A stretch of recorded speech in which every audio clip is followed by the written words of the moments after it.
السلام علیکم ورحمۃ اللہ وبرکاتہ۔ الحمدللہ رب العالمین والعاقبۃ للمتقین والصلاۃ والسلام علی اشرف الانبیاء والمرسلین نبینا محمد وعلی آلہ واصحابہ اجمعین، اما بعد۔ قابل احترام سامعین اور قابل احترام ناظرین، یہ مسجد جو آپ کو نظر آ رہی ہے، اس مسجد کا نام مسجد اجابہ ہے، مسجد الاجابہ۔ اس کا دوسرا نام مسجد بنی معاویہ ہے، اس کا تیسرا نام مسجد مباحلہ ہے، مسجد المباحلہ۔ یہ تینوں نام اس مسجد کے ہیں، اور سب سے مشہور اور معروف نام مسجد الاجابہ ہے، اور یہاں کی وزارت شؤون اسلامیہ نے جو نام اس پہ لکھا ہے وہ بھی مسجد الاجابہ ہے۔ یہ مسجد الاجابہ کیوں کہلاتی ہے، اس کا نام الاجابہ کیوں ہے؟ اجابہ کے معنی ہے قبول ہونا۔ تو حدیث میں آتا ہے کہ رسول اللہ صلی اللہ علیہ وآلہ وسلم نے یہاں پر 3 دعائیں کی تھیں،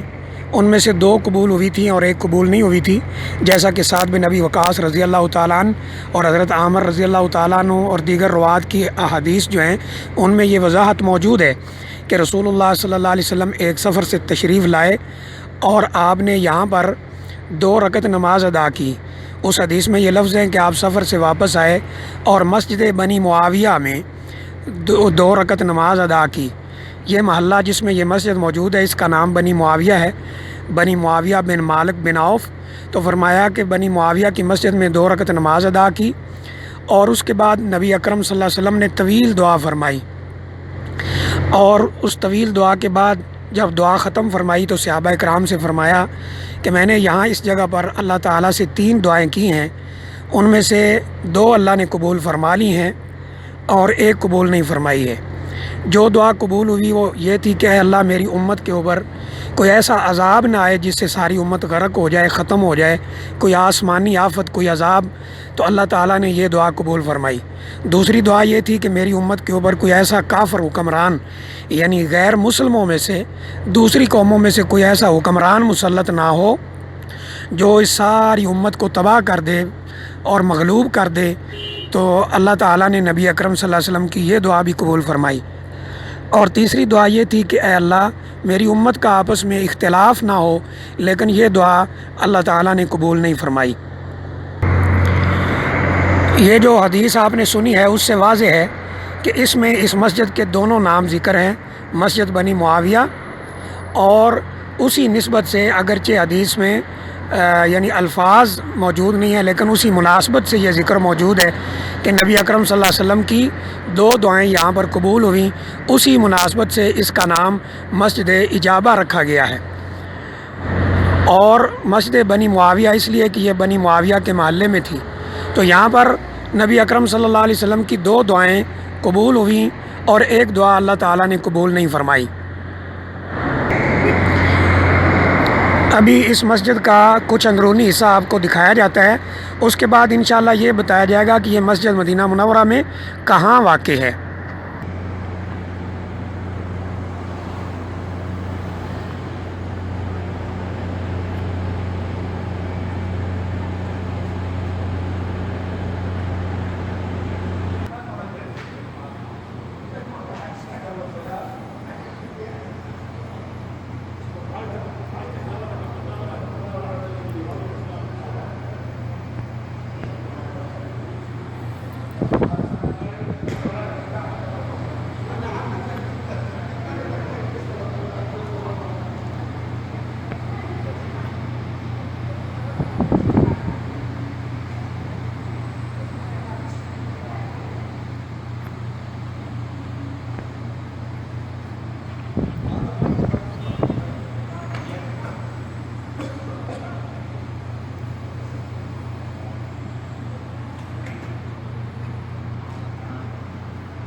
یہ جو بورڈ آپ کو نظر آ رہا ہے مسجد کی بیک پر لگا ہوا ہے، مسجد کی پچھلی سائڈ پر،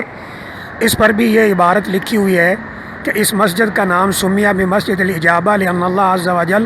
استجاب فیہ لدعاء النبی صلی اللہ علیہ وسلم، کہ اس میں اللہ تعالیٰ نے نبی کریم صلی اللہ علیہ وسلم کی دعا قبول فرمائی تھی۔ اور آگے لکھا ہے کہ اس کو عمر بن عبدالعزیز نے دوبارہ تعمیر کروایا تھا، پھر آگے لکھا ہے کہ 9ویں صدی ہجری میں اس کی دیواریں وغیرہ شہید ہو گئی تھی، گر گئی تھی، تو اس کی دوبارہ تعمیر جو اب عمارت نظر آ رہی ہے یہ ملک فہد بن عبدالعزیز آل سعود رحمہ اللہ تعالیٰ کے دور میں تعمیر کی گئی ہے۔ یہ 1418 یعنی 1997 میں اس کی دوبارہ تعمیر کی گئی ہے، اور یہ نیچے لکھا ہے کہ یہ مسجد اجابہ، آگے بریکٹ میں بنی معاویہ لکھا ہے۔ اس مسجد کا جو دوسرا نام ہے وہ یعنی جیسے میں نے پہلے بتایا کہ مسجد مباہلہ ہے، تو اس کا نام مسجد مباہلہ اس لیے پڑا ہے کہ جب یہودیوں نے نبی کریم صلی اللہ علیہ وآلہ وسلم کی دعوت کو ٹھکرا دیا اور دلائل کی دنیا میں انہوں نے یعنی کوئی غور و فکر نہیں کیا اور ہٹ دھرمی اور ضد کا مظاہرہ کیا، تو رسول اللہ صلی اللہ علیہ وآلہ وسلم نے فرمایا کہ آؤ ہم مبالغہ کر لیتے ہیں۔ تو اس مبالغے میں یعنی جو سچا ہوگا وہ زندہ رہے گا، اور جو جھوٹا ہوگا وہ سچے کی زندگی میں ذلت کی موت مارا جائے گا، جیسا کہ قرآن مجید میں یہ ذکر موجود ہے۔ تو یہودیوں نے مبالغہ کے لیے ہاں کر دی، اور اس جگہ پر جہاں آج یہ مسجد ہے مبالغہ کے لیے یہ مقام تعین کیا گیا، لیکن جب مبالغہ کا وقت آیا تو یہودی بھاگ گئے، انہوں نے مبالغہ کرنے سے انکار کر دیا۔ اور مبالغہ کا مطلب یہ ہوتا ہے کہ اپنے بیوی بچوں کو لے کر فریقین آتے ہیں اور اللہ سے دعا کرتے ہیں کہ جو سچا ہے اس کی زندگی میں جھوٹا آدمی ذلت کی موت مارا جائے۔ تو نبی کریم صلی اللہ علیہ وسلم یہاں اپنے اہل و عیال کو لے کر تشریف لائے، یا لانے والے تھے، نکل چکے تھے گھر سے، لیکن یہودی جو ہیں وہ آپ کے مقابلے میں نہ آئے، اور انہیں علم تھا کہ آپ اللہ تعالیٰ کے سچے نبی ہیں، تو وہ مبالغہ سے بھاگ گئے، اس لیے کیونکہ آپ یہاں تشریف لائے تھے، یہاں کا قصد کیا تھا، تو اسی مناسبت سے اس کا نام مسجد مباہلہ بھی ہے۔ یہ مسجد اجابہ مسجد نبوی کی مشرقی جانب واقع ہے۔ اگر آپ مسجد نبوی سے نکلیں اور بقیع جو ہے وہ آپ کے یعنی بقیع الغرقد جسے جنت البقیع لوگ کہتے ہیں،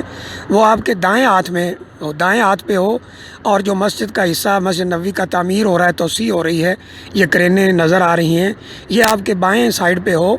تو آگے کنگ عبدالعزیز روڈ پر جب آپ آئیں گے تو ایک اشارہ آئے گا، یعنی کنگ عبدالعزیز روڈ جہاں سے شروع ہوتا ہے تو پہلے ہی اشارہ ہے بقیع کے کونے پر، وہاں کھڑے ہو کر آپ دیکھیں گے تو الٹے ہاتھ یعنی بائیں طرف آپ کو یہ مسجد نظر آئے گی۔ اس کی دوسری اہم نشانی یا اہم جگہ جو اس کے قریب ہے وہ مستشفیٰ انصار ہے، جو مدینہ منورہ کا مشہور معروف ہاسپٹل ہے، وہ اس مسجد کے بالکل قریب ہے،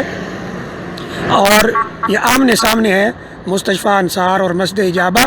تو یہ اس کا محل وقوع ہے، اور یہ اس کی وجہ تسمیہ ہے۔ یہاں سے یہ بھی پتہ چلتا ہے کہ اللہ تعالیٰ بے نیاز ہے، وہ جس کی دعا چاہے قبول کرتا ہے اور جس کی چاہے قبول نہیں کرتا، لیکن دعا جو بھی کی جاتی ہے وہ تین حال سے خالی نہیں ہوتی۔ یا تو اللہ تعالیٰ کے ہاں وہ قابل قبول ہو جاتی ہے، اللہ اسے قبول کر لیتے ہیں، یا اس کے ذریعے آنے والی مصیبتیں ختم ہو جاتی ہیں، یا اسے آخرت کے لیے ذخیرہ کر لیا جاتا ہے۔ اس لیے نبی کریم صلی اللہ علیہ وسلم نے فرمایا اللہ تعالیٰ سے پوری امید کے ساتھ، یقین کے ساتھ دعا کرتے رہو، اور یہ نہ کہو کہ میں نے بہت دعا کی اور میری دعا اللہ نہیں سن رہا۔ اللہ نہ چاہے، اللہ کی یہ حکمت ہے، اللہ کا ہر کام حکمت والا ہوتا ہے، کوئی کام حکمت سے خالی نہیں۔ نبی کریم صلی اللہ علیہ وسلم کی دعا بھی اللہ تعالیٰ نے 2 قبول فرمائی، اس جگہ پہ 1 قبول نہیں فرمائی۔ ابراہیم علیہ الصلوۃ والسلام اپنے والد کے لیے دعا کرتے رہے، لیکن اللہ نے قبول نہیں کیا، آخر میں روک دیا۔ حضرت نوح علیہ السلام نے دعا کی اپنے بیٹے کے لیے، اللہ تعالیٰ نے منع فرما دیا۔ اللہ تعالیٰ نے قرآن مجید میں اسی لیے اپنی صفت بیان کرتے ہوئے فرمایا قل هو اللہ احد اللہ الصمد لم یلد ولم یولد ولم یکن لہ کفوا احد، کہ کہہ دیجئے اللہ ایک ہے اور وہ بے نیاز ہے، نہ اس کا کوئی بیٹا ہے، نہ باپ ہے، اور نہ اس کا کوئی ہمسر ہے۔ یہاں اللہ الصمد کا مطلب یہی ہے کہ پوری مخلوقات، وہ انبیاء ہوں، اولیاء ہوں، عام لوگ ہوں، عوام الناس ہوں، سب کے سب اس کے محتاج ہیں، اور وہ کسی کا محتاج نہیں ہے۔ سب کو اس کی پرواہ ہے، وہ کسی کی پرواہ نہ رکھنا چاہے تو اسے کوئی پوچھنے والا نہیں ہے۔ وہ چاہے تو انبیاء کی دعا بھی نہیں قبول کرتا کسی حکمت کی بنیاد پر، اور اگر وہ چاہے تو گناہ گار سے گناہ گار کی دعائیں بھی قبول کرتا ہے، اور اس کا اصول یہی ہے کہ اس سے دعائیں کی جائیں، وہ دعا قبول کرتا ہے۔ اور جو دعا بظاہراً قبول نہیں ہوتی اس کے پیچھے اللہ تعالیٰ کی کوئی بہت بڑی حکمت ہوتی ہے، جیسا کہ اللہ تعالیٰ نے دعاؤں کے متعلق قرآن مجید میں فرمایا وَقَالَ رَبُّكُمْ ادْعُونِي أَسْتَجِبْ لَكُمْ، تمہارے رب کا حکم ہے کہ مجھ سے دعائیں کرو، میں تمہاری دعاؤں کو قبول کرتا ہوں۔ اس